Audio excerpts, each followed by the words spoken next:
All right, welcome Realvolve community.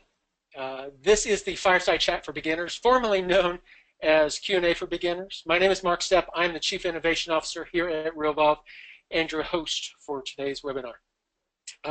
We are recording this webinar, so if you have to leave for any reason, I will be downloading it and putting it onto our YouTube channel so that you can get access to that and be able to do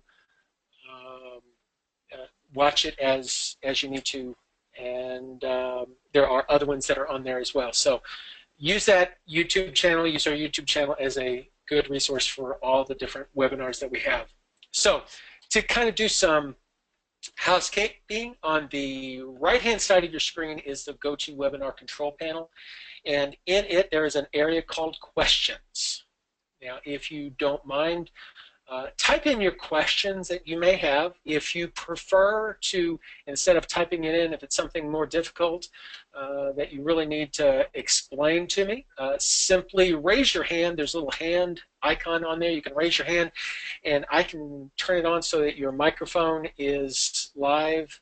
Right now, everybody is muted, but we can turn you on to the mic, let you ask your question, and also go through any kind of answers to that. So the format of this particular Fireside Chat is it's all on you guys. If you guys have questions, lots of questions, the webinar will go for a while, up to an hour. And if you don't, we'll end it soon. So if you've got questions, and this is really for the beginners, they've got questions of any type. Any question is valid here. Don't think that I've got a silly question or anything like that. Type it in there. I'll certainly go through it. A couple things that I do want to cover while people are typing them. Go ahead and start typing in your questions. A couple things that I want to make sure that you guys are aware of. If you're new to the system, you may not have seen all these, so I want to make sure that you've seen them. Whenever you first log into Realvolve, you come to the dashboard. At the very bottom of the screen, you'll see an icon for live chat support. If you click on that, that will take you to our support staff. Either Nate or Gary will typically be answering that. They can chat with you, do whatever kind of back and forth as far as questions that you may have. If they need to take control of your screen, there is a way that they can take over your screen and actually step you through things as well. Hopefully the chat part of it can get you in and out as quickly as possible. There is obviously a work time that we do. If it's outside that work time and you just want to submit a support ticket, you can click on submit a support ticket and type in your question, and we will get to you as soon as we get back into the office. Down at the bottom of the screen is also the help button. If you click on help, it will take you to our Realvolve help area, in which case you can do all kinds of searching on specialized text messages or whatever. Say you want to know how to do importing, you can just type in how do I import, or just put in the keyword of import, and it will pull up everything doing with importing, and it will take you through. A lot of them are just kind of step-by-step how-tos. Some of them are videos that go through it. Some of them are more intense explanations. So that's a good resource.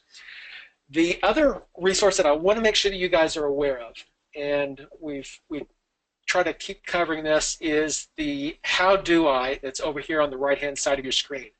If you click on this how do I, it'll come up with a little help screen where you can type in a question of some sort, or you can go into a particular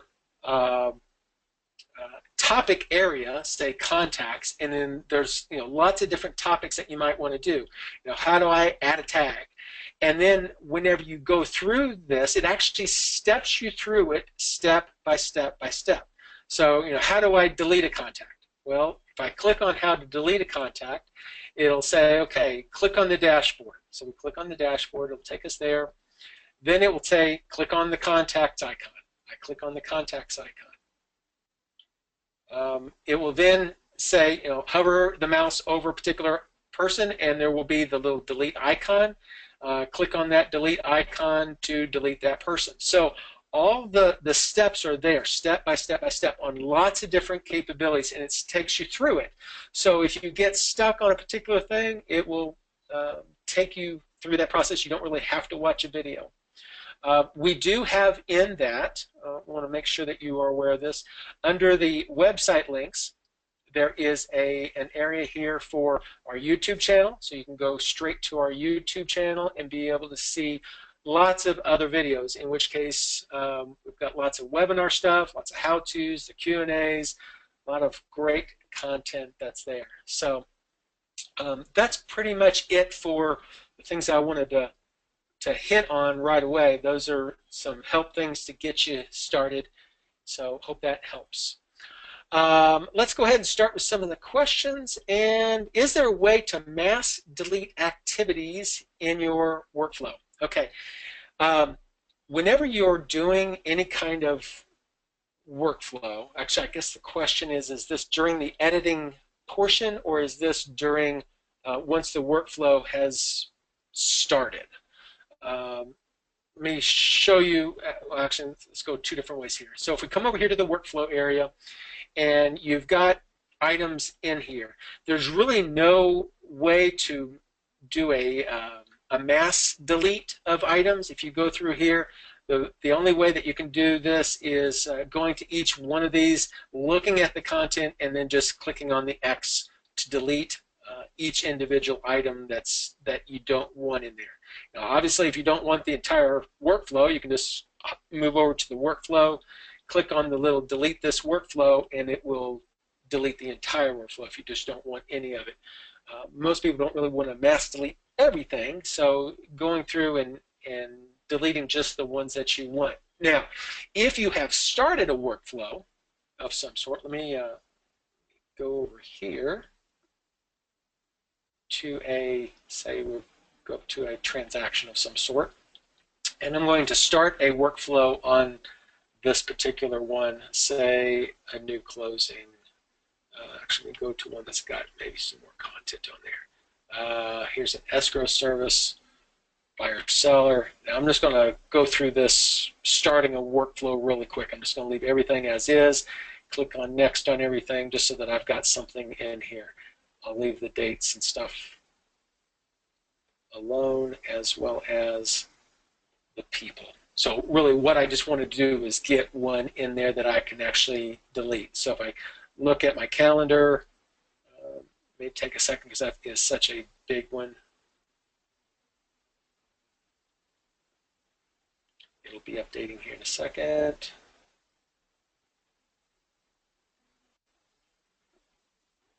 Maybe I shouldn't have picked such a big one. Come on.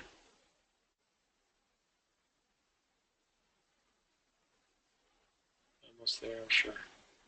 That one, that particular one, I think had like 60 some odd items in the list. There we go. So here's all the different activities that are in this list. Now, say for instance you go through this and you start going through the process. Yes, I've completed certain things. I'm just going to skip it, and it marks it done and completes it. So you can come over here to the completed area. You can see what's been completed.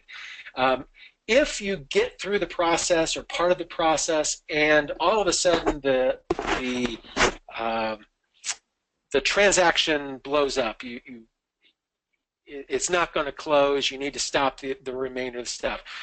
On any of these activities, you can click on the little X here, and it will come up with some options for deleting. You can delete just this one activity. So in this particular case, I just want to delete this one activity. I could choose it. If I wanted to delete all the activities, even the completed ones, I can choose delete all. Or I can say I want to delete the remaining. Anything that has not been completed, I want to delete. So this option may be what you were talking about as far as mass deleting. It gives you that ability to delete all or all remaining, depending on what you're wanting to do. Hope that, Karen, hope that gives you the answer that you're looking for. Let me know if I didn't cover that quite the way you needed to. is the only way to create a transaction for your listing to create both the property and the transaction and link them together. It'd be nice just to do one at a time under the property tab and automatically turn it into a transaction once you've selected pending. Well, that's exactly what it does. I'm not sure if you've missed something there, but let me show you. So if you are in two different things. If you have the listing, if you are the listing agent, you can come under and you can see all of your personal listings under the properties section. Okay. If you need to create a new listing or a new property, just click on the little plus here and click on property. Now, if you just are the buyer's agent, you have the buyer, you're representing the buyer, not the listing itself, then you can come down here and click on add transaction. And whenever you add the transaction, then that is all that you actually need to do. If you don't have the listing, you don't need to add the property at all and tie them together at all. So you can just come on and click on add transaction, add all the normal information for that transaction, all the people, all that information. Now, if you do have the listing, I'm going to back up one here. Say I come over here, let me find one that's currently active. Actually, let me just go ahead and just choose my actives here.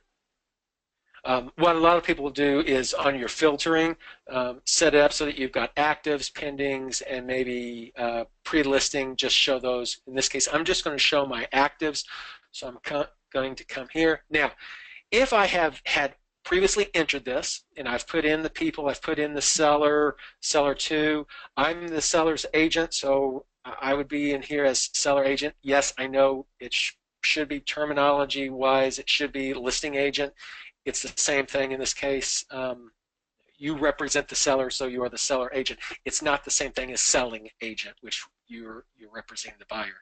So we're looking at how we can change that without affecting anything.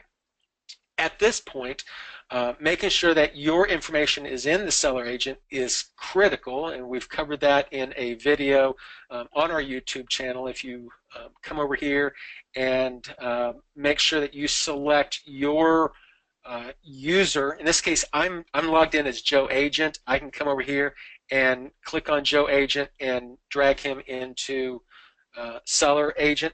That ties this property to me, and because it has this little head here, that means it's a user of Realvolve.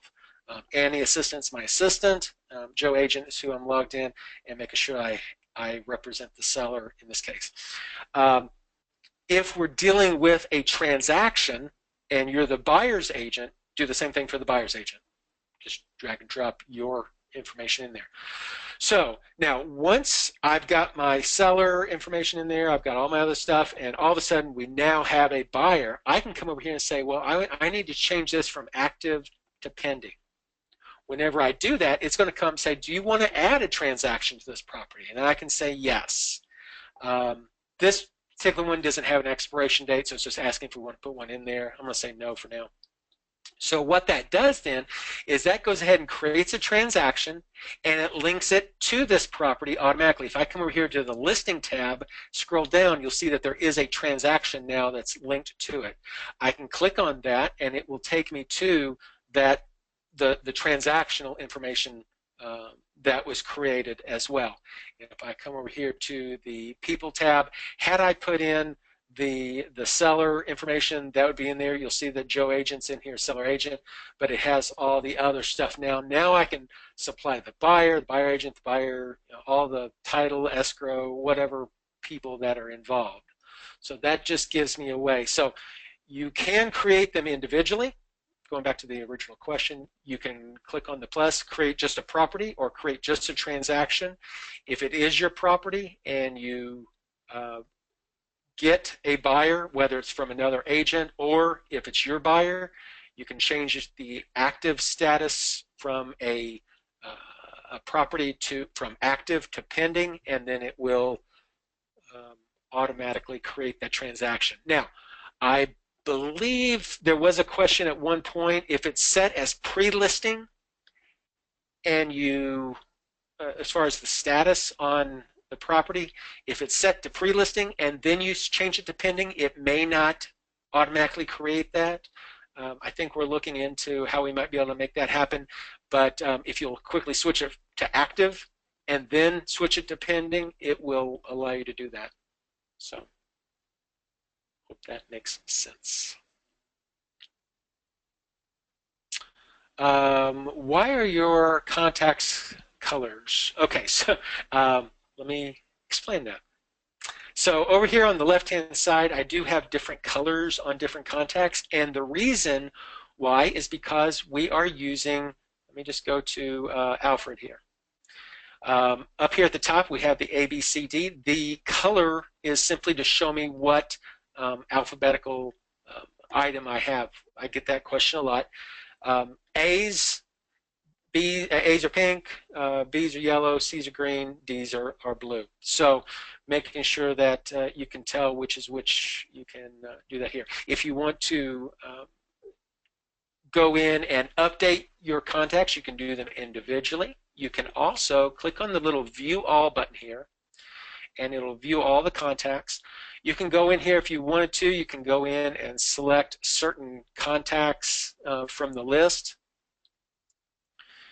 Come under the little More menu over here and say Assign A, B, C, D, in which case you can choose whatever assignment you want to assign to these people and then click Assign Now. Anybody that's checked will be assigned to an A in this particular case. That's one thing that you can do.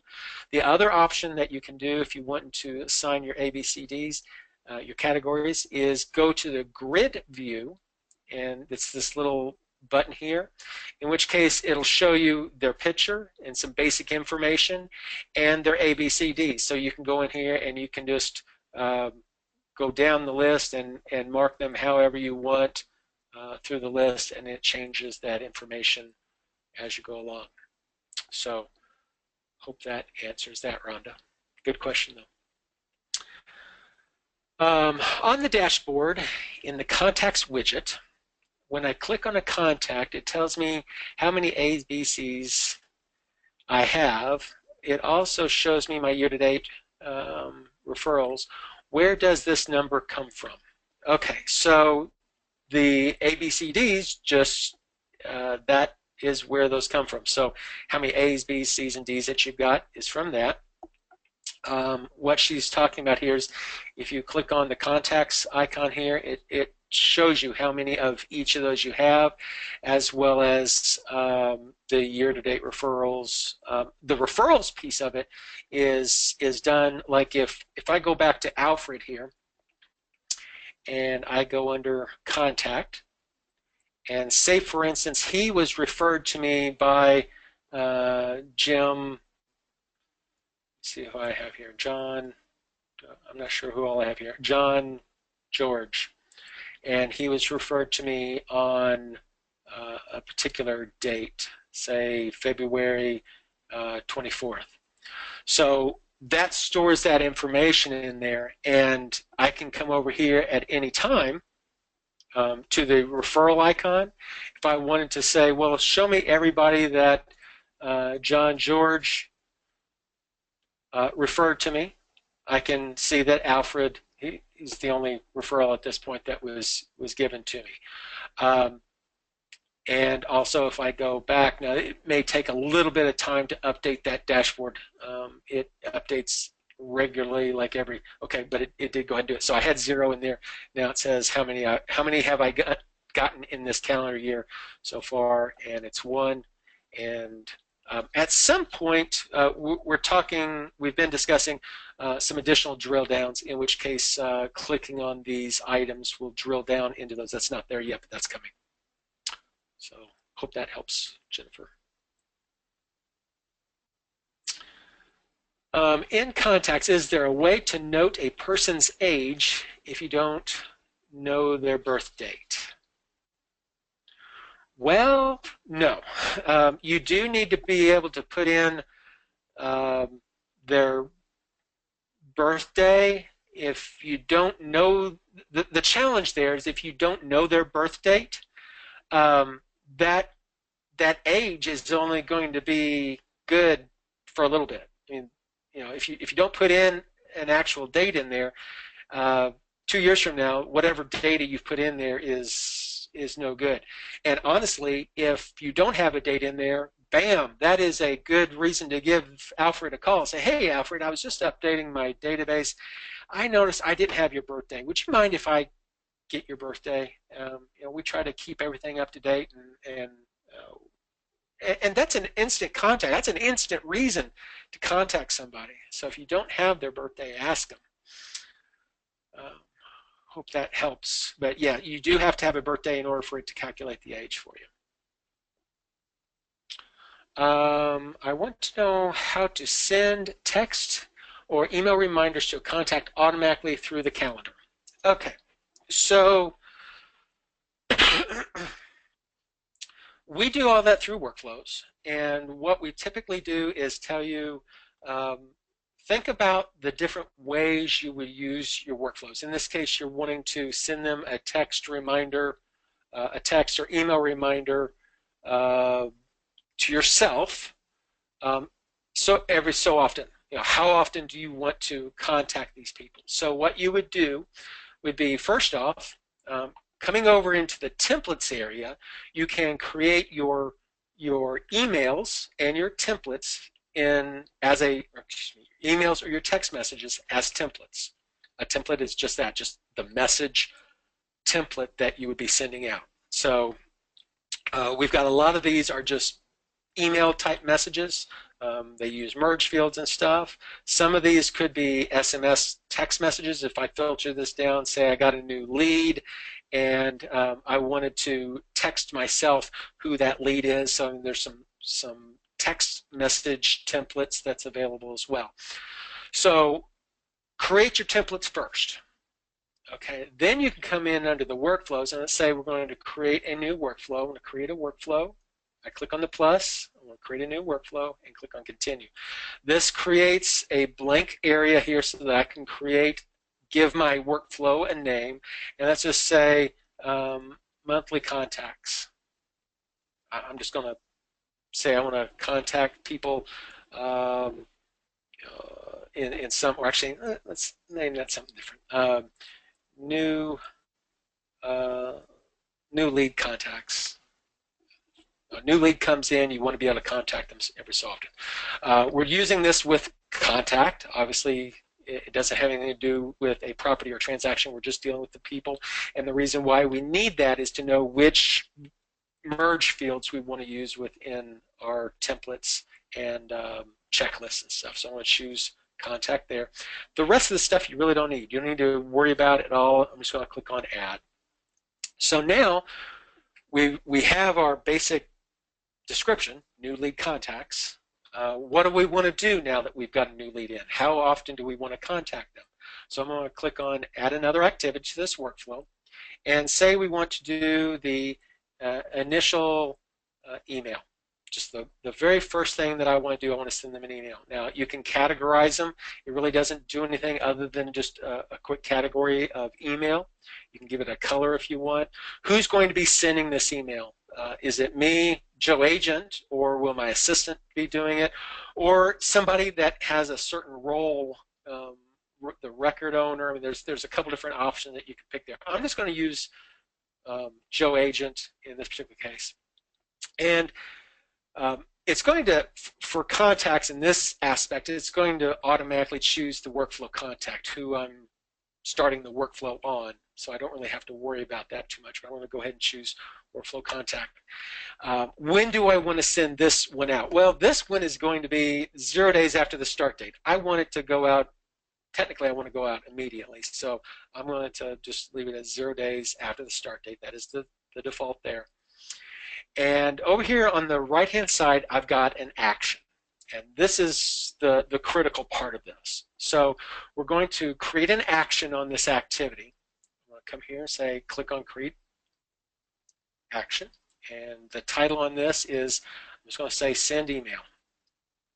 You can title it whatever you want. And the only reason why we have titles in there is that you could have multiple actions.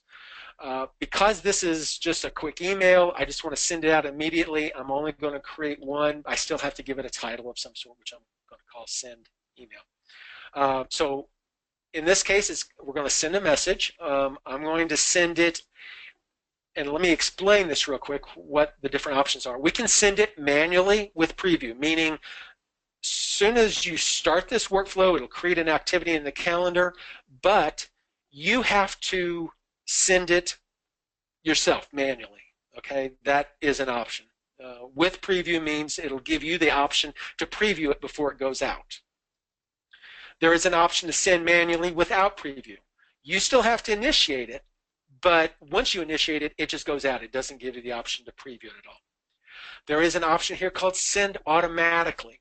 And if this is a workflow where it's like a lead generation workflow where you just want the emails and the text messages just to go out automatically whenever they're due, just send them out. You don't have to deal with it yourself. You can choose send automatically.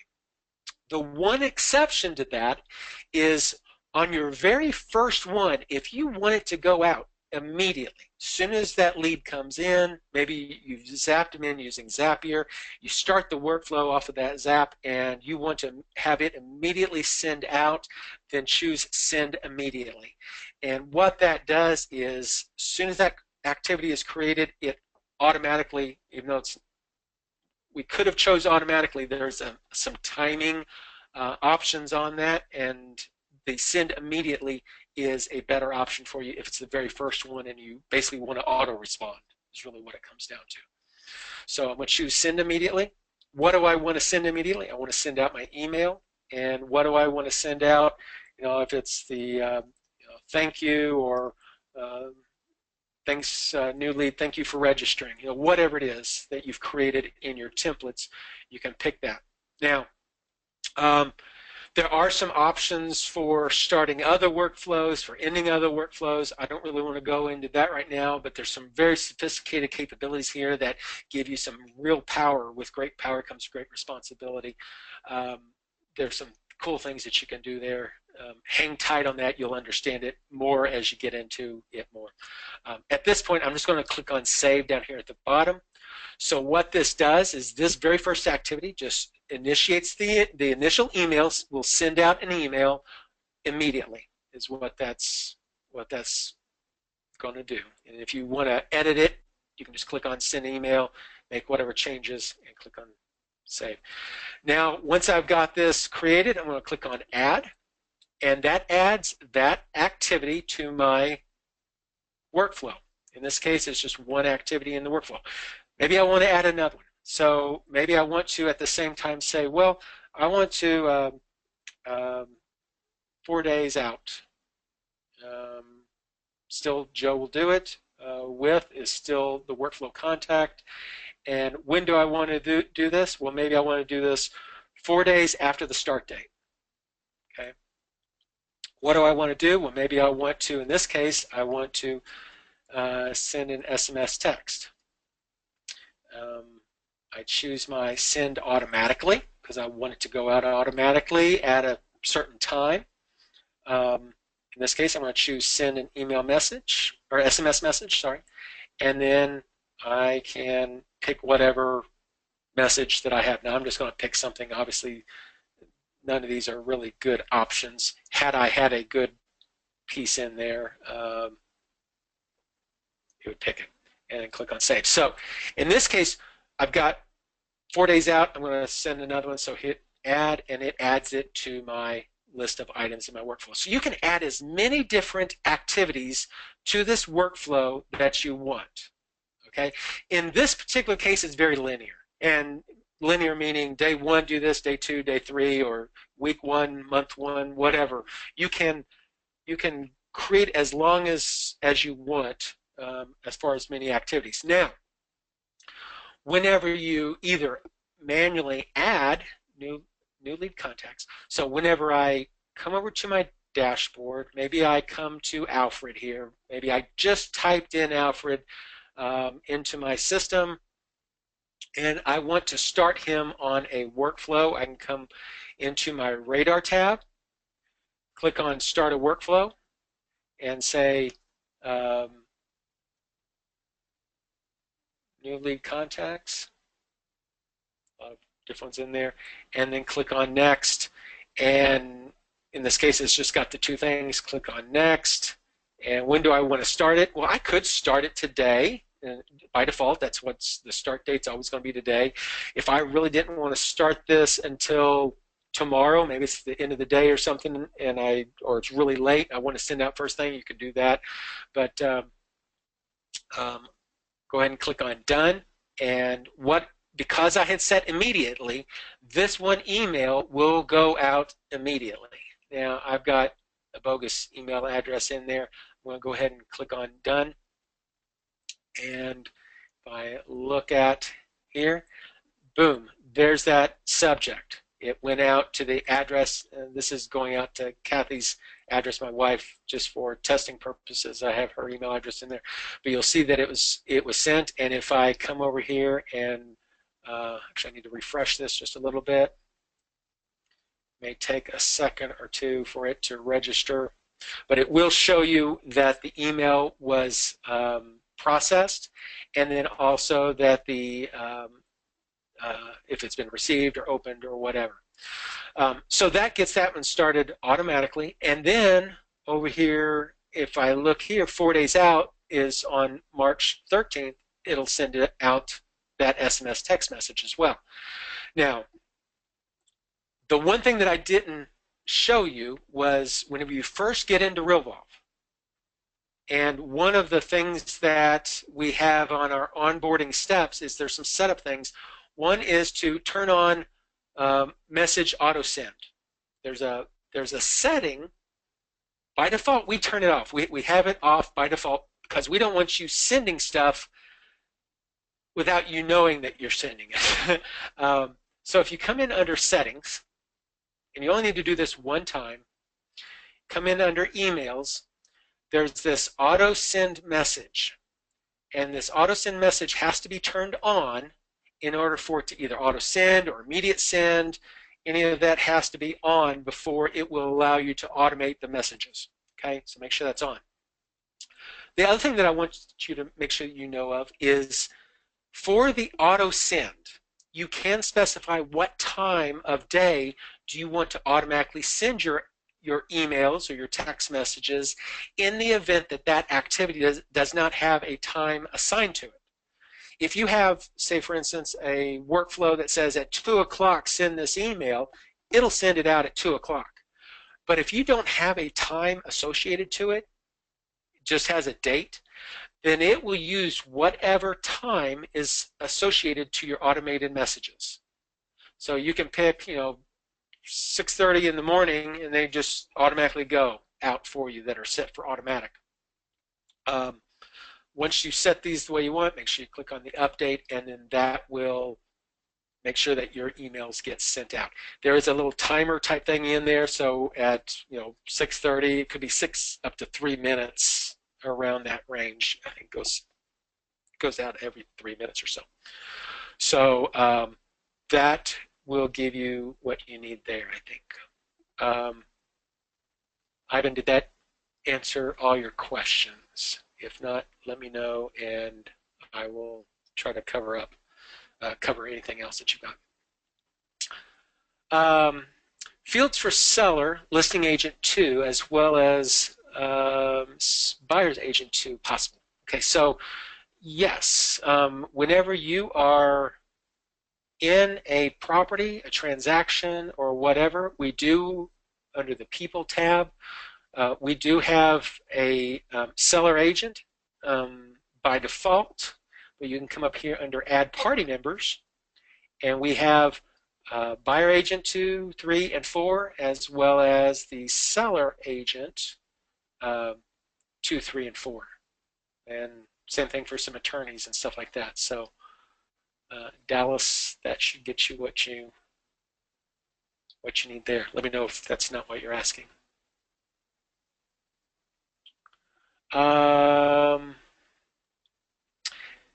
Can you go back and show how to see all contacts? Yes. So if you come in under the dashboard and go to your contacts area, one thing that you need to realize, just because it's in this situation right now, I had chose a filter to only show those people that were referred by John George. Okay, so right now it's only showing John George referrals.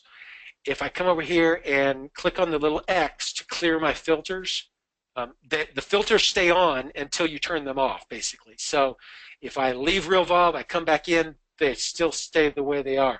You can clear your filters by clicking on the little X here, and it will show all the contacts in the database. Now, this is just my training database, so there's only 87 names in there. However many you've got in there will show up.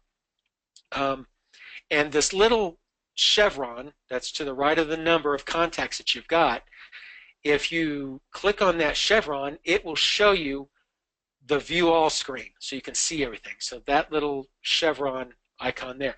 Now the neat thing about that is if I come here and say, well, show me all my A's, and it shows me all my A's, they're all in red, shows me the number 20. If I click on that 20 or the chevrons, it shows me everybody that's in this list that's being filtered. So now I can come in here and I say, well, I want to mark all these records and I want to email them, or I want to export them to Google Drive, or I want to do other things with them. I have that capability of doing that. So that's just a quick way. If I want to email all of my A groups, come here, click on to email, select a template, send it out, and boom, it goes out.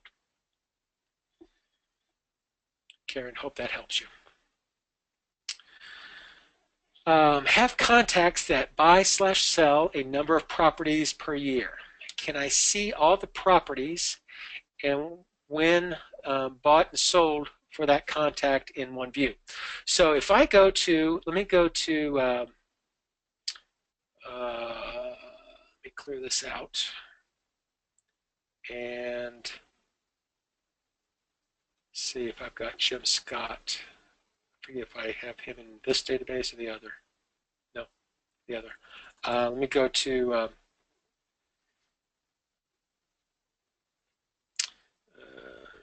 Alfred. I'm not sure that he has it. What you can do if you're wanting to see all the properties that a particular person has, go to that contact, click on the Properties tab, and it will show all the different properties that they've got. It shows you, and it basically does them in date reverse order. So when you listed them, so you can have multiple listings. Same type of thing for transactions. So if I come under the transactions, when did they close and stuff, so you'll be able to see them there. Karen, I hope that answers that for you. Never mind, figured out the all contacts. Sorry, I didn't catch that in time. So other people might have wanted to see that. Can we set the frequency of a workflow to prompt us on the first week of the month, second week of the month, third week of the month, etc.? This would be to call a contact 4 times per year and assign them to a month, week, for the entire year. Yes, I mean, whenever you're setting up what I would recommend that you do, again, that's under the workflow area. And I would, let me go back to that new lead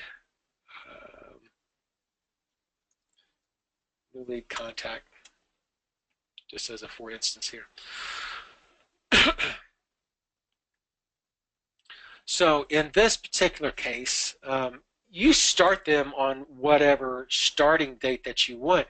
What I recommend that you do is using a particular field in the database. What you can do is say, I want to contact this person, you said 4 times a year. In this case, what I would recommend that you do is say 90 days after the last contact date. So what you could do is come over here and scroll down. We've got several different dates that are available, maybe the last call date or last appointment or whatever. What you could do is say last call date. So I want to say, I want to start this particular workflow and I want it to automatically date this activity. Now, this isn't a good one necessarily. We might want to say call contact or whatever. This activity is set up to say 90 days after the last call date. Well, if I called him today, then this activity would be 90 days from today's date. Whenever it comes due, it would then pop up and say, call the contact. Now, what you could do here is you can put in 2 merge fields or in the checklist. Let me explain this, what I'm going to do. Within a activity, you can have checklists, and in a checklist, you can put in just static items, verbiage, words that mean something that you could check off. In addition to that, you can also put in merge fields that you can use for information.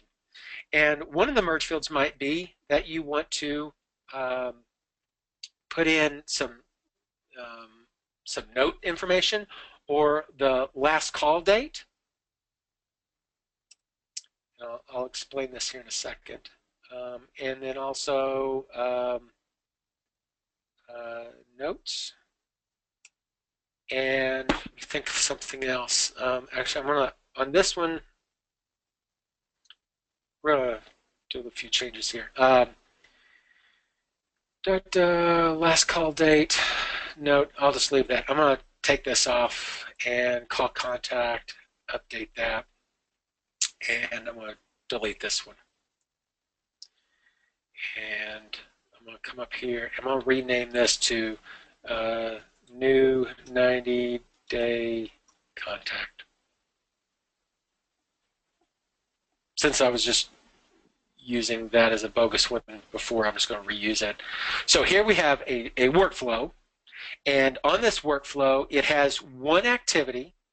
On that one activity, it's to call the contact, and actually I've got it, the type is email. I'm going to change that to call. It's more just informational than anything. You really don't have to do that, but it could be a to-do or whatever. I'm going to name it a call. Joe's going to do it. When's it going to happen? This is the one that's going to happen 90 days after the last call date. So I'm going to update that, and now I'm going to go over to new 90-day contact. Let's go over here to Alfred, and let's, just so that I don't get any of his stuff mixed up, I want to delete all of his workflows. Just delete all the remaining of that one and delete all of that. Okay, so now he shouldn't have any of that. Let me delete all of that one. He's got several workflows running. I use him for lots of different things, so bear with me. There we go. So for Alfred, maybe for instance, on the last call date, I called him on a particular day. I could have it put in here, okay? If I don't have it in there and I want to maybe call him today or whatever, and I want to start this, say, new 90-day contact, and click on next. This is the one activity that I had in there, to call the contact. And because I had told it that it needed to be 90 days out from the last call date, right now there's no date in there. So it doesn't necessarily know when that needs to be. But if I make my call today, I could put in today's date, and then let me just put in today's the 9th. It'll automatically calculate out June 7th, okay? If I had called him a few months ago, say back on December 28th, then March 28th is when I'm supposed to call him back. So let me go back one more to November just so that something past due. So I should have called him on February 20th. I'm going to kind of backdate this just so that it happens. And then go to my activities, and there is my call. It's past due. If I look at my radar, it's in red, so it's past due. I should have already called them, and I haven't. So let's say today was the correct day, and it comes up today. So I go here to complete this, and I can check on this, and there is my last call date. Well, I called it. Hey, Alfred, I called you back on November 22nd, just checking to see if there's anything I can do for you, blah, blah, blah. I can put in any kind of notes here. My new notes go here. And I know I contacted him today, so I could just go ahead and say, well, I contacted him today, March 9th, and click on Save and Close. I didn't really complete that activity um, because it it uses a calculation on the date based off of when did I call him last. Well, whenever I put that date in there of today, if I go to his contact, you'll see if I scroll up here, last call was today. It put in that date because it was a merge field. Not only did it do that, because it knows it needs to do it 90 days from now, boom, it changed the date of that activity. So I can set this one activity up to remind myself every month. Now, I don't actually go and complete anything. I don't check off these two check boxes at all. All I do is put in my information. When did I call him? What notes did I want to put in there? And then click Save and Close. And it will automatically recalculate for me. If I go to my radar, there's that note that I typed in today. So you can set up one activity to have it remind you constantly to do the things every so often. And what happens then is you start with 5 or 6 people today. You do that tomorrow. Every month, or every 90 days, your numbers will be right around the same dates 90 days from now. And you can add more, you can delete them. If you change, maybe you get ahead of yourself and you say, well, I need to call somebody ahead of time. You can change the date if you need to, and it'll recalculate it for you. So I hope that helps you out. That makes sense. Dallas said, perfect, good. That was from the previous question. Jennifer, when creating an activity while in a contact record, the box for Google Sync is not available to uncheck. I have to save the activity, reopen the activity, and uncheck the Google Sync if I don't want it to come up my calendar. Is there a way to avoid this, having to reopen the activity and uncheck it? Okay, so you're coming in under the calendar here, and you are editing something, test. The only thing that you can do at that point is to click on edit. I'll see if our team can add the Google Sync, because if you come in to edit, you can turn it off there. By default, we do turn individual activities on, and we have also talked about having that default, allowing you guys to set the default on that. So I'll discuss that with our team and see if that can help you.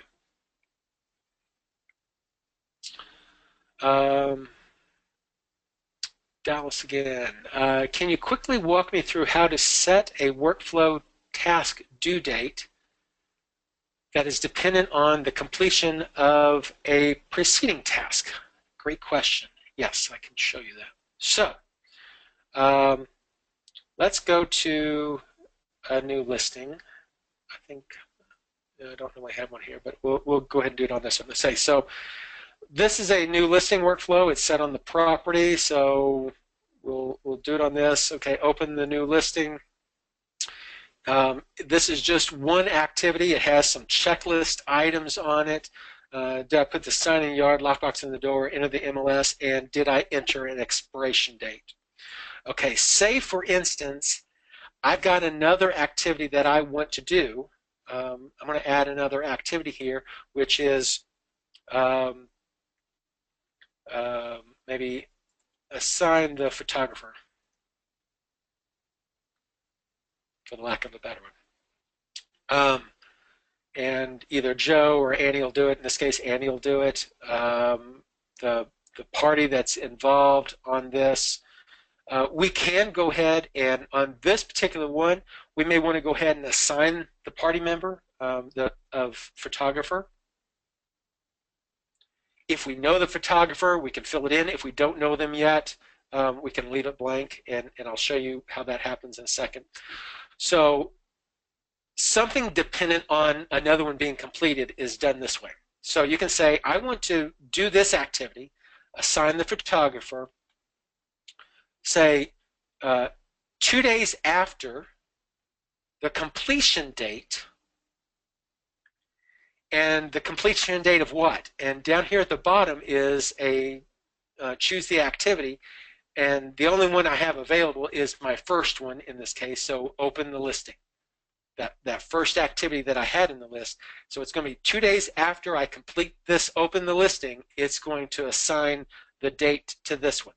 So whenever you first start this workflow, this activity will not be assigned a date. It's just kind of holding in limbo.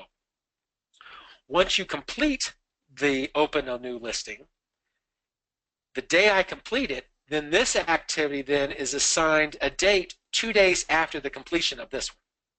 Is the way that's done. So I'm going to go ahead and click on add on this, and so there's that. And I can dig even deeper to that. So say for instance, okay, so I'm doing this 2 days after the completion of an activity. I want to add another one. This one I'm assigning the photographer. Maybe I want to check on photography.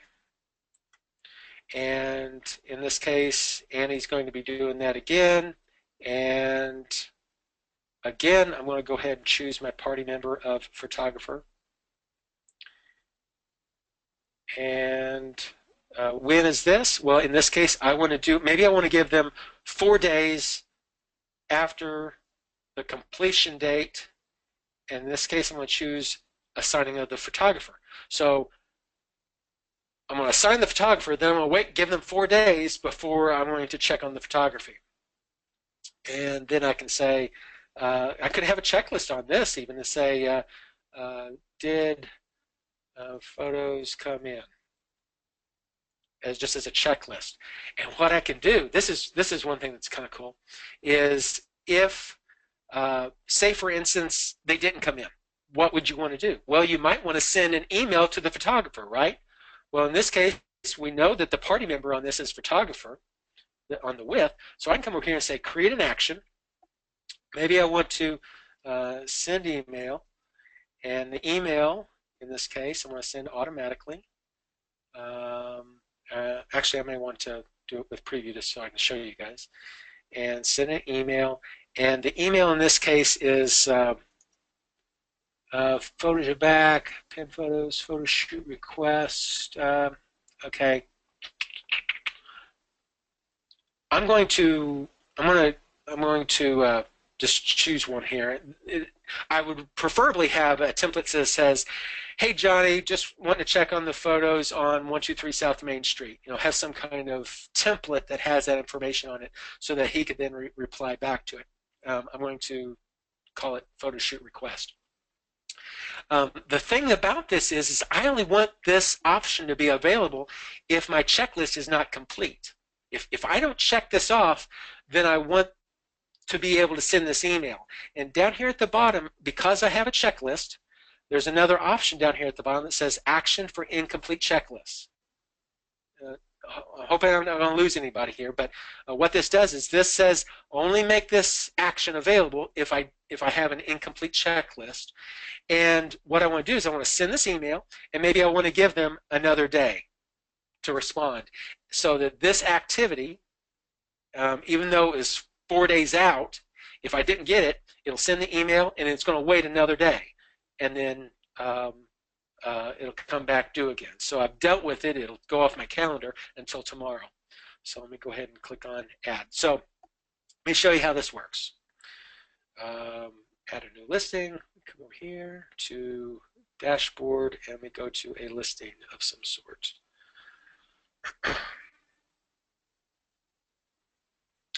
Okay, so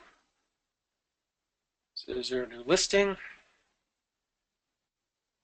There's my 3 things. Open the listing, assign the photographer, and check on photography. So click on next on that. I just want to keep everything. Who's the listing coordinator on this? One of the roles was who's the listing agent or listing coordinator. In this case, listing coordinator is Annie. I didn't have a listing date on this, so let's just put today's date on there. So it knows these 2 are dependent on this one being completed and then that one being complete. It's kind of like bowling. You get a strike. You get a couple extra runs at it. But in any case, it goes ahead and assigns the one date that it does know, and we'll keep that one at that way. So do we know the photographer? If we know the photographer, we go ahead and assign it here. If we don't know the photographer, we can leave it blank. Same type of thing for the seller. I'm going to go ahead and say John George. Let's go ahead and pick him, and I'll well, let me go ahead and assign the photographer. Do I have one photo fill on this one? Yeah, fill photo. So I know who I'm going to use as a photographer. I can just go ahead and select them and click on done. So by selecting those in that checklist, if I come in under my people, it goes ahead and assigns the photographer, so I know who the photographer is. It went ahead and assigned John George as the seller, and I don't have much information on John at this point. I've already have the agent in there. Nothing else is important. If I come over to my activities, and here's the stuff that I need. Okay, so due today, the 9th, are things that need to be done for opening the listing. So if I was Annie assistant and I come to my dashboard, it's going to show this activity on my dashboard that needs to be done. I'm just going to do it from here for her. I go to complete it. Well, here's those checklists that we saw the very first time. Did I put the sign in the yard? Yes, I did. Did I put the lockbox on the door? No, shoot, I forgot. I'm going to have to do that. Did I enter it in the MLS? Yes, I did that. And do we have an expiration date? I didn't assign the expiration date. Let me put the expiration date as being May 31st. And so I've got that. And save and close. You'll see up here at the top the expiration date should fill in here in a second. Let's go ahead and refresh it.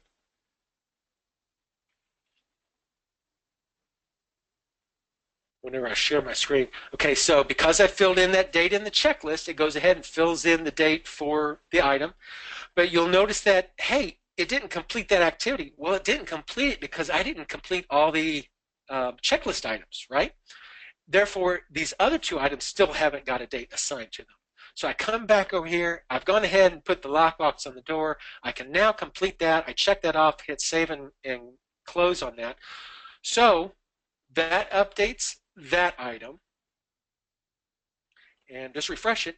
Now, because I completed that first one, this one was, what did I say, 3 days out, or 9th, 10th, 11th, 2 days out. It goes ahead and assigns the date to assign the photographer. So now I know Phil Photo is the guy I need to call. I need to call him, email him, whatever, saying, hey, you need to do a photo shoot. That gets done. Okay, let's say, for instance, because I'm doing it today, it's going to throw this off, but whenever the 11th rolls around on your dashboard, it'll show up on the 11th on your dashboard, and you can complete it on the 11th. Because I'm completing it today, it's going to be 4 days from today's date. So I'm going to go ahead and complete that. And refresh. And boom, there's the 13th. So now I go to complete this. Check on the photography. So say today was the 13th. I go to check this. So here we have a checklist. Did the photos come in? Well, no, they didn't. So then I've got these available actions for an incomplete checklist. My action is send the email to Phil Photo, and I could click on run. Because in my thing I said, once I run it, I want you to change the date 1 day after. So it bumps it up 1 day. So that gives you that ability to follow up on the next day. So I come back on the 14th and I go to check this. Did I get this? You can see that it was run at least one time already. It tells you how many times you've already run it.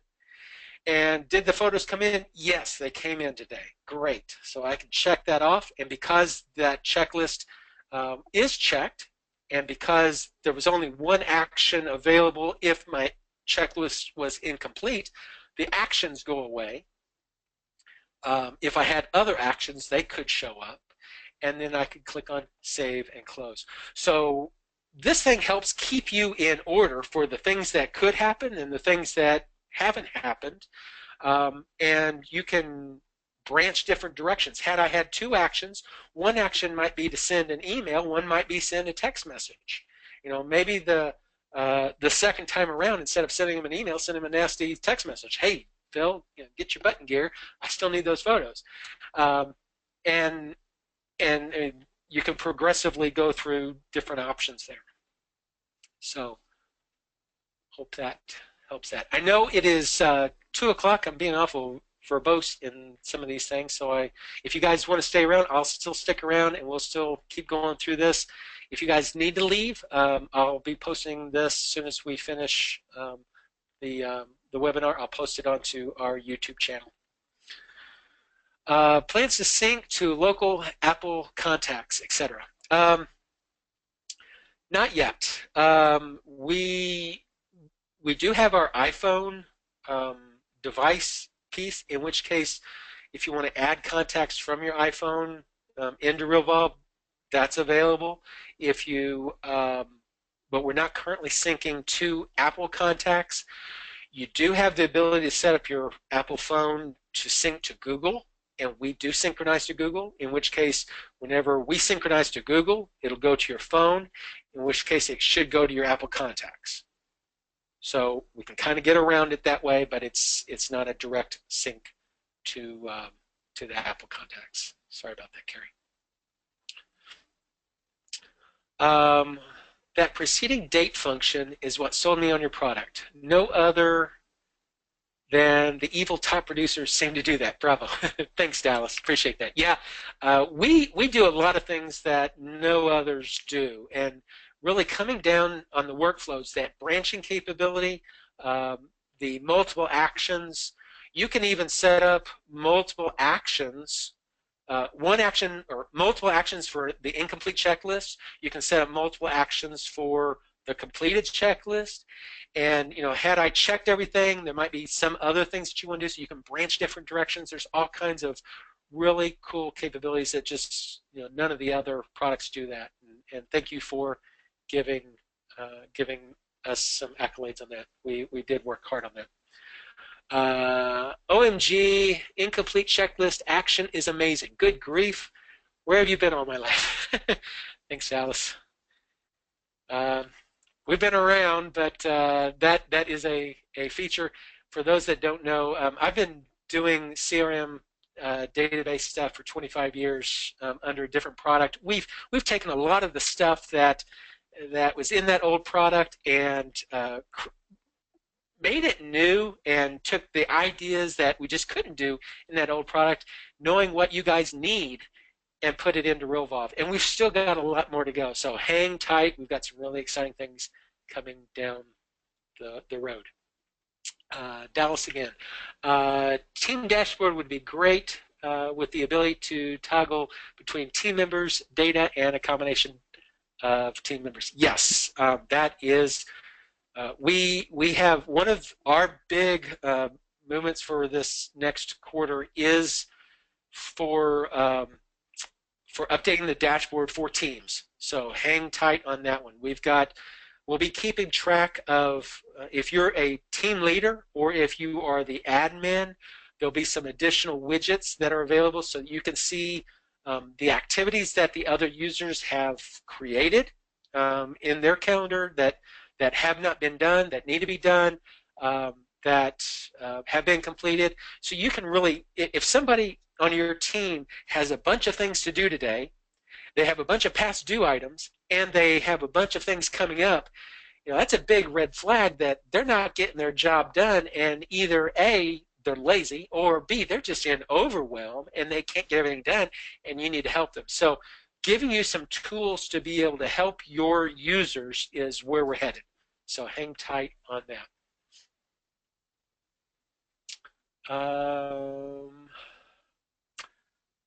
Just signed up yesterday, so it may be that there is some gross commission on the sale split between agents. The splitting of Commissions is something that we are going to address. We've had that request quite a bit, and we still have to deal with that. So hang tight on that one. Send note button to fire off a zap to Thankster or Bond. We can do Thankster. Bond does not have a zap that I'm aware of. But what you can do, here's what you can do. Now, I don't have a Thankster account. Probably what you should do is, Dallas, is you and I need to set up a time where we can go one-on-one.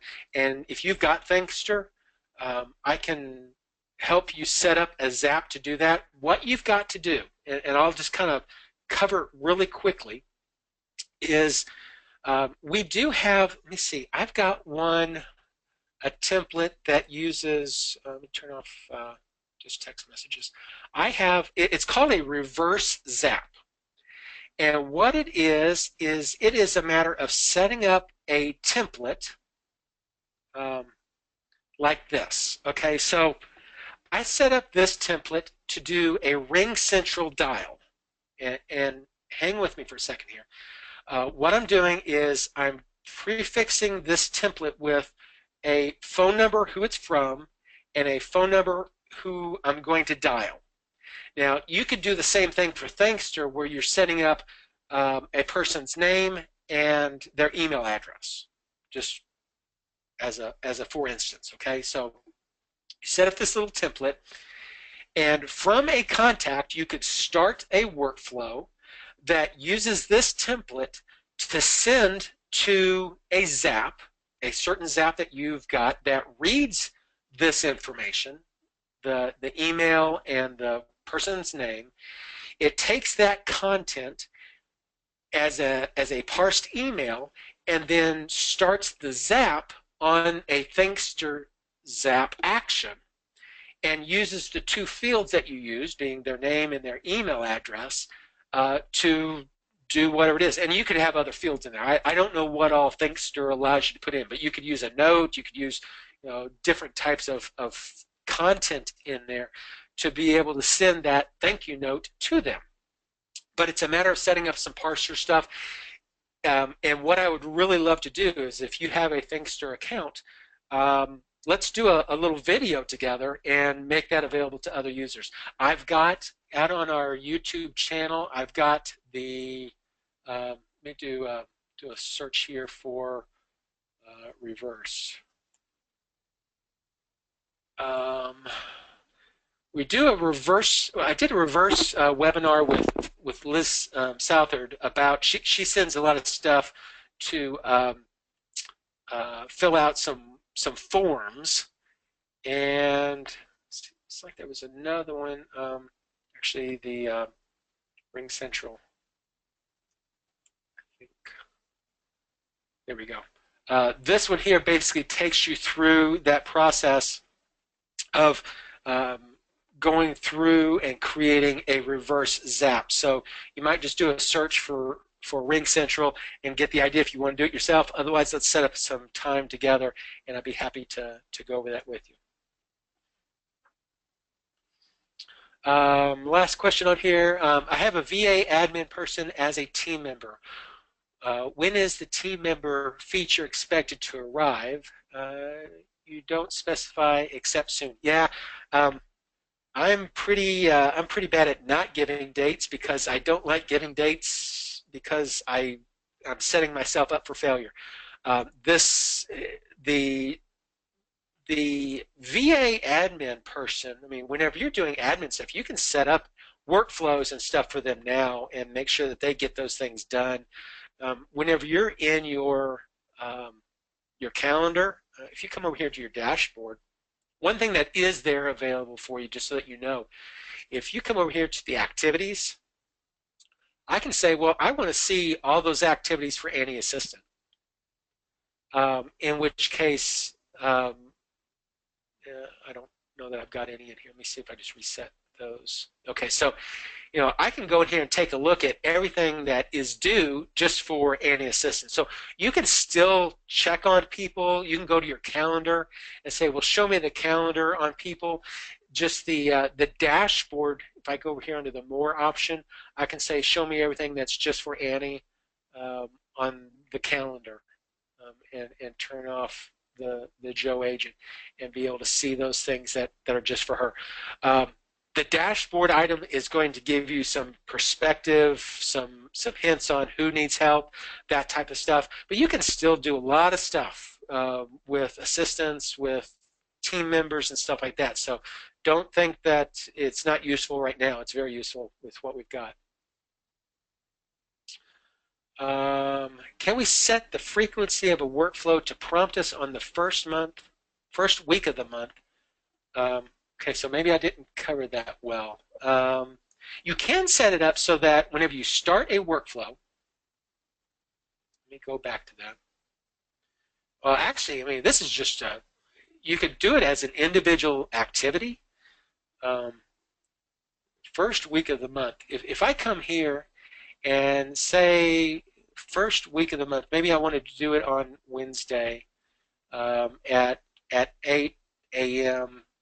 and repeat. I'm just going to call it repeat for lack of a better name. And edit this. Whenever you come to the repeat option, you can say that you want to repeat this monthly, on a given day of the week. If you want to do a certain day of the week, or if you, which in this case monthly on the first Wednesday, or the first day of the month, so it's on day one monthly. So you have that ability for that. You also have the ability to do it on certain weeks. So if you wanted to do it every 4 weeks or on a certain week of the month,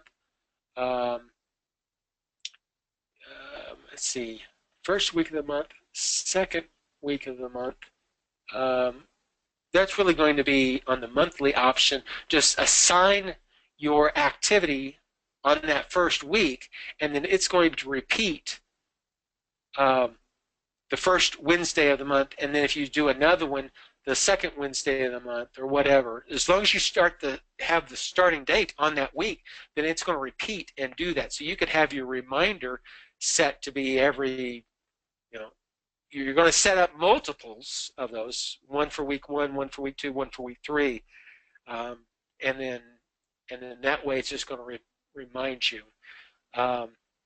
You really don't need a workflow for that, though. That's just a reminder for what you can do. Hope that helps. Can you reverse zap with 8x8, a competitor of RingCentral? I am not familiar with 8x8 at all. Now let me go to Zapier, and let's just do a quick look for 8x8. No, I don't see them as a Zap. That doesn't necessarily mean that they're not there. They may not have a public Zap. They might have a private Zap. It may be worth giving them a call, Ivan, just to see if they have Zap capabilities. What you have to do, and you'll see Zaps. I mean, there's over 750 Zaps that are available. What you have to do is you create a Zap, and it's not made public until you have a certain number of people using it. Then you can apply to be a public Zap, and it could be that they're still working on it, just don't have a public Zap yet.